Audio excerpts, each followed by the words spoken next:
السلام علیکم ورحمۃ اللہ وبرکاتہ۔ ہربل انفارمیشن چینل کے نال تہاڈا اپنا میزبان حاضر خدمت ہے، اور آج کی ہماری جو ویڈیو ہے اس کا ٹاپک ہے خون کی کمی کو کیسے دور کیا جا سکتا ہے۔ تو چلیے ویڈیو سٹارٹ کرنے سے پہلے میں آپ سے گزارش کرتا ہوں کہ آپ ہمارے چینل کو سبسکرائب کر لیں، بیل آئیکن کا بٹن دبا دیں اور شیئر کر دیں۔ تو چلیے بغیر ٹائم ویسٹ کیے ویڈیو سٹارٹ کرتے ہیں کہ جسم میں خون کی کمی کے لیے یہ کون سا ڈرنک ہے جو میں آپ کو بتا رہا ہوں، اور یہ بچے، عورتیں، مرد سبھی استعمال کر سکتے ہیں، اور یہ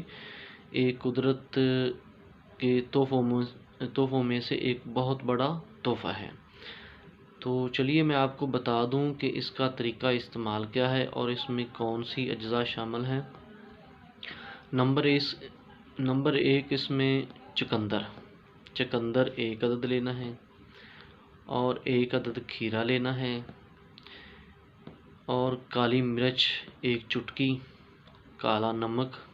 1 چٹکی لینا ہے، اور 1 گلاس پانی لینا ہے، شکر 1 چائے والا چمچ، اور ان تمام اشیاء کو ملا کر اس کا جوس بنا لیں اور صبح خالی پیٹ اس کو استعمال کریں، اور انشاءاللہ آپ فٹ ہو جائیں گے اور آپ کی اندرونی جو بھی بیماری ہیں وہ سب ختم ہو جائیں گی۔ تو ملتے ہیں انشاءاللہ نیکسٹ ویڈیو میں، تب تک کے لیے السلام علیکم ورحمۃ اللہ وبرکاتہ۔